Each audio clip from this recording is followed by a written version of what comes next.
آگے شاد فرمایا ولی ابویہ لکل واحد منہما السدس مما ترک ان کان لہ ولد، اور میت کے ماں باپ کو ہر ایک کو اس کے ترکے سے چھٹا اگر میت کی اولاد ہو. ولی ابویہ میت کے والدین کے لیے، ماں باپ کے لیے، لکل واحد منہما والدین میں سے ہر ایک کو السدس چھٹا حصہ ہے، یعنی کل جائیداد کو 6 سے تقسیم کر دیں. مثال کے طور پر کل جائیداد 6 لاکھ ہے تو 1 لاکھ ماں کو مل جائے گا اور 1 لاکھ باپ کو مل جائے گا. مما ترکا جو کچھ اس نے چھوڑا اس میں سے چھٹا حصہ. ان کان لہو ولد، لیکن یہ مسئلہ اس وقت ہے جب میت کی اولاد ہو، مثلا بیٹا ہے یا بیٹی ہے یا اس سے زائد ہے. فَإِلَّمْ يَكُنْ لَهُ وَلَدٌ، پھر اگر میت کی اولاد نہ ہو، وَوَرِثَهُ أَبَوَاهُ، اور ماں باپ وہ چھوڑے، فَلِأُمِّهِ الثُّلُثُ، تو ماں کا تہائی حصہ ہے.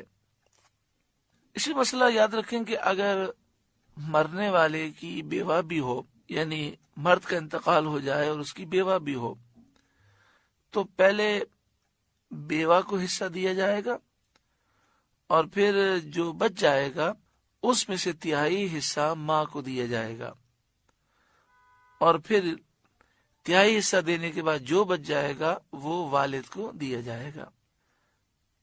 اسی طرح اگر عورت کا انتقال ہوتا ہے اور اس کا شوہر بھی ہے لیکن اولاد نہیں ہے اور ماں باپ بھی ہیں، تو سب سے پہلے ہم حصہ نکالیں گے شوہر کا، اور پھر جو جائیداد بچ جائے گی اس کا تہائی ماں کو دیں گے اور باقی جو ہے وہ باپ کو دے دیں گے. تہائی کا مطلب یہ ہے کہ کل جائیداد کو 3 سے تقسیم کیا جائے، یعنی 33%.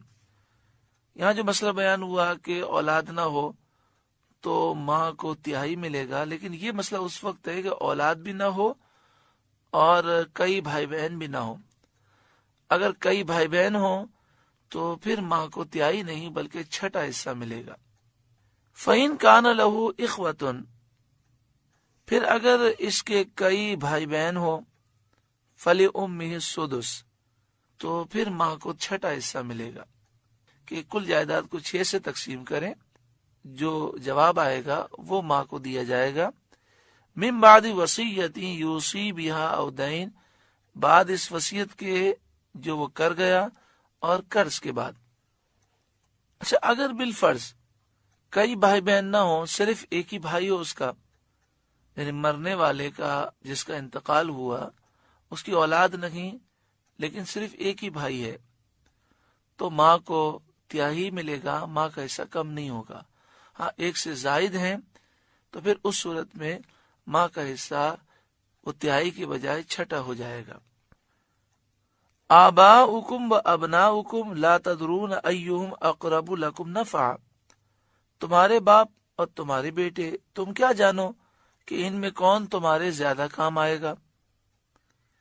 اس لیے حصوں کی تقسیم تمہاری رائے پر نہیں چھوڑی گئی، خود اللہ تعالی نے حصہ مقرر فرمایا، لہذا جو حصہ مقرر ہے وہ اسی طرح تقسیم کرو. فریضۃ من اللہ، یہ حصہ مقرر ہے اللہ کی طرف سے.